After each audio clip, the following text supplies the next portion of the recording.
Welcome to சுடுதண்ணி. இன்னைக்கு நம்ம வீடியோவில் செம்ம சூப்பரான ஒரு காஃபி புட்டிங், அதுவும் கேரமல் காஃபி புட்டிங் பண்ண போகிறோம்.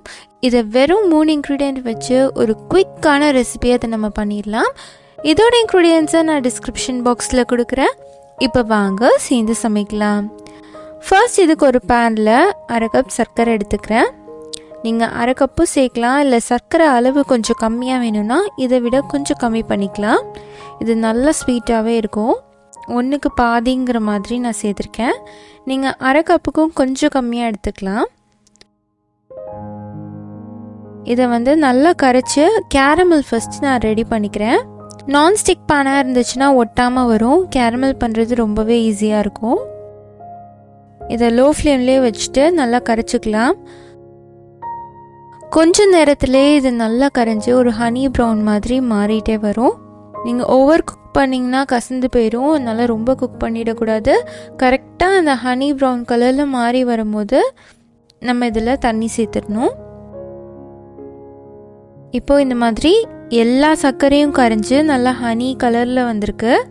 அப்போ இதில் கொஞ்சமாக தண்ணி சேர்த்துக்கிறேன். டைரெக்டாக நீங்கள் பாலும் சேர்க்கலாம். தண்ணி சேர்த்துட்டு பால் சேர்த்திங்கன்னா பால் வெளியே தெறிக்காமல் இருக்கும்.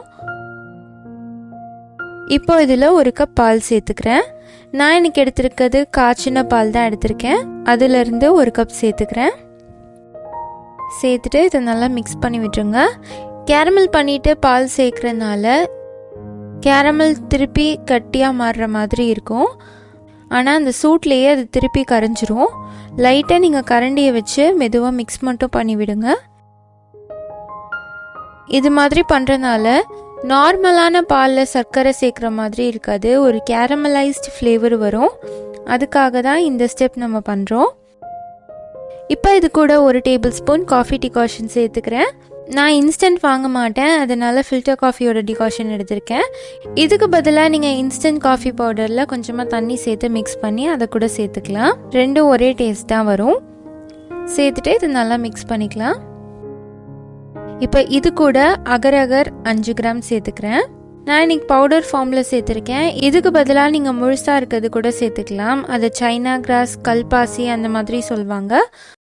நீங்கள் அதை முழுசாக 5 கிராம் சேர்த்திங்கன்னா கூட அந்த சூட்லேயே நல்லா பாயில் ஆகி அது நல்லா மெல்ட் ஆகிடும். ஸோ எப்படியும் நம்ம இதை கொதிக்க வச்சு தான் இறக்க போகிறோம். நீங்கள் எந்த ஃபார்மில் வேணாலும் இதை நீங்கள் சேர்த்துக்கலாம். சேர்த்துட்டு இதை நல்லா கொதிக்க விட்டுருங்க. ஒரு 5 நிமிஷம் நம்ம இதை கொதிக்க விட்டுட்டு அதுக்கப்புறம் நம்ம இறக்கி வச்சுக்கலாம். நம்ம பால் சேர்த்து இது ரொம்ப நேரம் அடுப்பிலே வச்சுருக்கறதுனால ஆர்டர் ஃபார்ம் ஆகும். அதனால் இது ஒரு மோல்டில் மாற்றும் போது ஃபில்டர் பண்ணி நம்ம மாற்றிக்கலாம். இப்போ இது ரெடி ஆகிடுச்சு. இதை நான் ஒரு பாத்திரத்தில் மாற்றிக்கிறேன். இதில் சேர்க்கும் போது நான் ஃபில்டர் பண்ணி சேர்த்துக்கிறேன், ஏன்னா ஆடெல்லாம் நிறைய ஃபார்ம் ஆகிருக்கு. இதை ஒரு 10 நிமிஷம் ஆற விட்டுடலாம். ஆறினதுக்கு அப்புறமா நல்லா செட் ஆகிடும். அதுக்கப்புறம் நம்ம பீஸ் போட்டுக்கலாம். இப்போ பார்த்தீங்கன்னா ஒரு 10 மினிட்ஸ்க்கு அப்புறம் இது நல்லா ஆறிடுச்சு. சூப்பராக செட் ஆகிருக்கு. இதை நம்ம கட் பண்ணிக்கலாம்.